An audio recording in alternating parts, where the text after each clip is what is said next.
अखिल भारतीय मराठा महासंघाच्या वतीने नाशिक येथे शनिवार दिनांक 10 ऑगस्ट व रविवार दिनांक 11 ऑगस्ट 2024 रोजी राष्ट्रीय प्रतिनिधी अधिवेशनाचे आयोजन केले आहे। या अधिवेशनामध्ये कला, क्रीडा, साहित्य, उद्योग, सहकार, शिक्षण आणि कृषी अशा विविध क्षेत्रातील संस्थात्मक क्षेत्रामध्ये काम करणाऱ्या मान्यवरांना निमंत्रित केले आहे। या अधिवेशनात पूर्वसंध्येला नाशिक शहर व जिल्ह्यातील विविध क्षेत्रातील नामवंतांची गोलमेज परिषद आयोजित केली आहे। या परिषदेमध्ये नाशिक आजचे उद्याचे आणि मराठा समाज असा विषय ठेवला असून त्यामध्ये नाशिक शहर व जिल्ह्यातील सर्व क्षेत्रातील नामवंतांचा सहभाग असणार आहे। अधिवेशनाच्या पहिल्या सत्रात कृषी, उद्योग, रोजगार, पर्यटन या क्षेत्रातील संधी व दुसऱ्या सत्रात शिक्षण, आरक्षण व महिला व युवकांचे भवितव्य संधी अशा 2 चर्चा सत्रांचे आयोजन केले आहे। अधिवेशनाच्या समारोहात विविध क्षेत्रातील नामवंतांचा सत्कार करून समारोप करण्यात येणार आहे। राजेंद्र कोंढरे अध्यक्ष, प्रमोद जाधव कोषाध्यक्ष, चंद्रकांत बनकर जिल्हाध्यक्ष, व्यंकटेश मोरे युवा जिल्हाध्यक्ष, Rajendra Shelke, Ashok Kadam, Nanasaheb Bachhav, Swati Jadhav, Shobhatai Sonawane, advocate Swapna Raut, Sanjay Padol, Deepak Patil, Rajebhau Jadhav, Ram Nikam, Sandeep Barhe, Rohini Ukhane, advocate Swapna Raut, Suvarna Patil, Anita Dhemse, advocate Shailaja Chavan, Rupali Sonawane, Vandana Kadam आणि पदाधिकारी यावेळी उपस्थित होते। या 4 क्षेत्रामध्ये मराठा समाज ज्याची लोकसंख्या आज तेवढं प्रतिबिंब ह्या 4 क्षेत्रामध्ये मराठा समाजाचं दिसत नाही।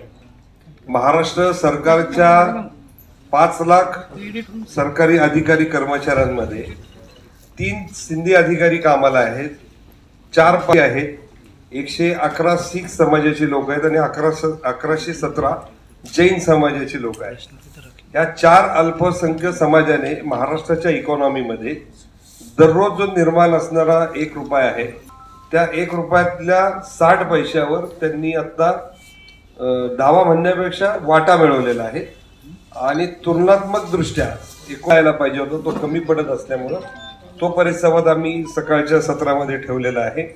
त्यानंतर दुसऱ्या सत्रामध्ये शिक्षण, आरक्षण आणि मुलांचे, महिला आणि समारोप हा विविध क्षेत्रातल्या 11 नामवंत मंडळींचा आम्ही सत्कार करून समारोपीय कार्यक्रम ह्या अधिवेशनाच्या निमित्तानं आहे आखलेला।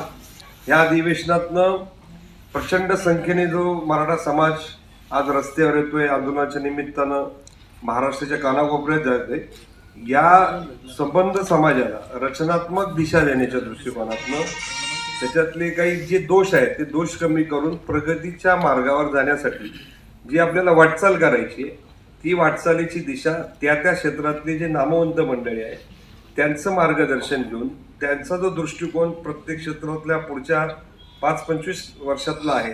कारण एक अशी अखिल भारतीय मराठा महासंघ ह्या सगळ्या जुन्या संघटनेच्या वतीनं नाशिकमध्ये 10 आणि 11 ऑगस्टला राष्ट्रीय प्रतिनिधी अधिवेशनाचं आयोजन केलेलं आहे।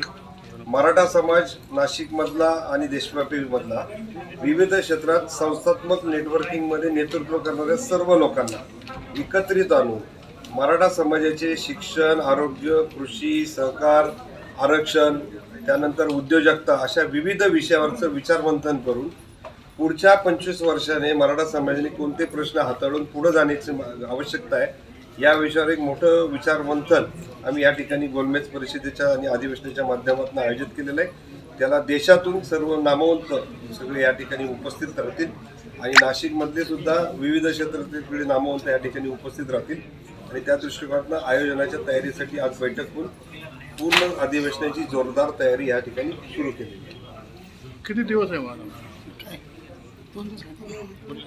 किती दिवस चालणार आहे? प्रमुख उपस्थिती महाराष्ट्रामध्ये आता आम्ही नावं अजून आयडेंटिफाय पूर्ण केलेली नाहीत, पण कृषी आणि पर्यटन क्षेत्रामध्ये काम करणारे यादवराव म्हणून आहेत, त्याच्यानंतर विधी क्षेत्रामध्ये साळुंखे म्हणून आहेत, नंतर उद्योग क्षेत्रामध्ये अनेक नामवंत महाराष्ट्रामध्ये आहेत, त्याच्यामध्ये कोल्हापूरचे जाधव म्हणून आहेत। असे वेगवेगळ्या क्षेत्रातले ज्यांची लिडरशिप ही फॉलो करणारा एक मोठा वर्ग आहे।